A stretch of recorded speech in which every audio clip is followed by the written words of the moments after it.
ಬನ್ನಿ C T Ravi ಅವರು ಮಾತನಾಡ್ತಿದ್ದಾರೆ ಈ ಕೇಸಿನ ವಿಚಾರವಾಗಿ ನೋಡೋಣ ಅಂತ. ಅವರಿಗೆ ಒಂದು ಸಾರ್ವಜನಿಕರಿಗೆ ಒಂದು ಸಂದೇಶ ಹೋಗಲಿ ಅಂತ ಅವರಿಗೆ ನಾನು ಹೇಳಿದೆ. ಆಮೇಲೆ ಅಲ್ಲಿಂದ ಮತ್ತೆ ಇನ್ನೆಲ್ಲಿಗೋ ಕರ್ಕೊಂಡು ಹೋದ್ರು, ರಾಮದುರ್ಗ. ನಾನು ಹೇಳಿದೆ ನಂಗೆ ತಲೆ ನೋವ್ತಾ ಇದ್ದ, ನಂಗೆ ತಲೆ ಭಾರ ಆಗ್ತಾ ಇದ್ದೀವಿ, ವಾಶ್ರೂಮಿಗೆ ಹೋಗಬೇಕು ಅನ್ನೋ ನಿಲ್ಲಿಸಲಿಲ್ಲ. ಕೊನೆಗೆ DYSP ಆಫೀಸ್ ಅಂತ ಕರ್ಕೊಂಡು ಹೋದ್ರು. ಅಲ್ಲಿಗೆ ಕೇಶವ್ ಪ್ರಸಾದ್ ಬಂದು ಸೇರ್ಕೊಂಡ್ರು DYSP ಆಫೀಸಿಗೆ.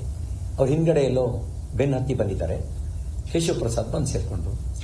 ಅವ್ರು ಜೋರು ಮಾಡಿರಿ, ಏನ್ರಿ ಏನ್ ತಿಳ್ಕೊಂಡಿದ್ದೀರಿ ನೀವು ಶಾಸಕರನ್ನ ನಡ್ಸ್ಕೊಳ್ಳೋ ರೀತಿನ ನಿಮ್ದು ಅನುಭವಿಸ್ಬೇಕಾಗತ್ತೆ, ನೀವು ಯಾರ್ದೋ ಚೇಲಾಗಳಿಂದ ವರ್ತನೆ ಮಾಡ್ತಾ ಇದ್ದೀರಿ ನೀವು.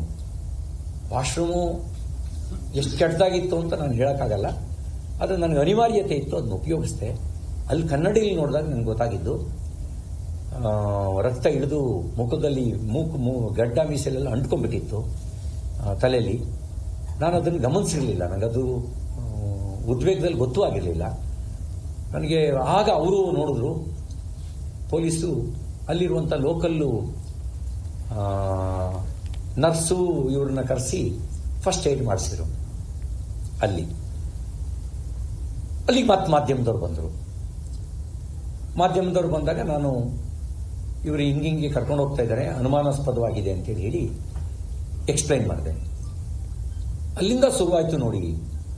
ಅಂದರೆ ಅದು 3 ಗಂಟೆ ಸುಮಾರಿಗೆ, ಅಂದರೆ 11:45 3 ಗಂಟೆವರೆಗೂ ನನ್ನ ಟ್ರೀಟ್ಮೆಂಟ್ ಇಲ್ಲ, ಕುಡಿಯೋಕ್ಕೆ ನೀರಿಲ್ಲ, ವಾಶ್ರೂಮಿಗೆ ಹೋಗ್ತೀನಿ ಅಂದರೆ ಜಾಗ ಇಲ್ಲ.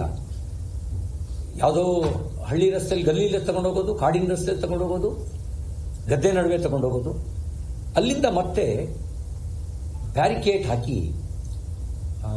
ನಮ್ಮ ಜೊತೆ ಬರ್ತಿದ್ದ ವೆಹಿಕಲ್ಗಳನ್ನೆಲ್ಲ ತಡೆದು ಒಂದು ಇದಕ್ಕೆ ಒಂದು ಗುದ್ಸಿದ್ರು, ಮಾಧ್ಯಮದ ವೆಹಿಕಲ್ಗೆ, ಪೊಲೀಸ್ನ ವೆಹಿಕಲ್ ಮೇಲೆ ಗುದ್ಸಿ ಅದನ್ನೂ ಎಲ್ಲ ಬ್ಲಾಕ್ ಮಾಡಿ ನಮ್ಮನ್ನು ಸಪರೇಟ್ ಕರ್ಕೊಂಡೋಗಿ ಒಂದು ಹಳ್ಳ ತೆಗ್ಗುಗಳಿರ್ತಕ್ಕಂಥ, ಗುಂಡಿ ಇರ್ತಕ್ಕಂಥ, ದಿಬ್ಬ ಇರ್ತಕ್ಕಂಥ ನಿಗೂಢವಾದ ದಾರಿ. ಕೊನೆಗೆ ಅದು ನಿಂತಿದ್ದು ಒಂದು ಸ್ಟೋನ್ ಕ್ರಷರಿಗೆ, ಡೆಡ್ ಎಂಡು, ಏನೂ ಕಾಣ್ತಾ ಇಲ್ಲ. ನಾನು ಚೀರಾಡಕ್ಕೆ ಶುರುವಾದೆ, ನೀವು ನನ್ನನ್ನು ಏನೋ ಮಾಡ್ಲಿಕ್ಕೆ ಕೊಟ್ಟಿದ್ದೀರಿ, ಇಲ್ಲಿಗೆ ಯಾಕೆ ಕರ್ಕೊಂಡು ಬಂದ್ರಿ, ಸ್ಟೋನ್ ಕ್ರಷರಿಗೆ ಏನೋ ಮಾಡಕ್ಕೆ ಕೊಟ್ಟಿದ್ದೀರಿ ಅಂತ.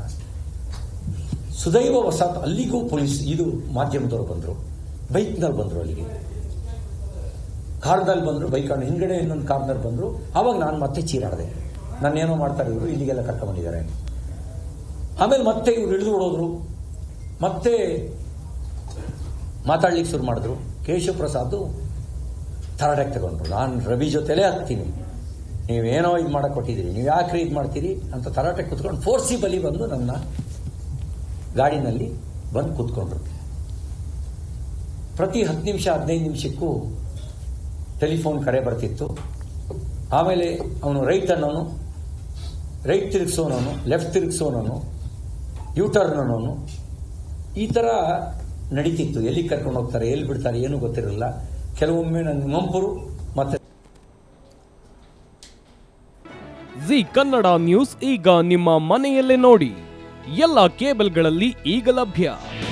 ನಿಮ್ಮ ನೆಚ್ಚಿನ ಜಿ ಕನ್ನಡ ನ್ಯೂಸ್ ಈಗ ಸನ್ ಡೈರೆಕ್ಟ್ ನಲ್ಲಿ number 292, Tata play number 1664, Jio TV number 1334, NXT digital number 30, in cable number 30, city networks 51, U digital number 162, GTPL number 17, Rockline telecommunications number 42, Shri Basaveshwara cable number 168, rural cable network 60, Vinayaka digital 57, Abhishek cable 821, city channel 53, Siddeshwara cable network 57, V4 digital Infotech 628, Surya digital networks 53, Gajanan digital number 836, Malnad Infotech private limited number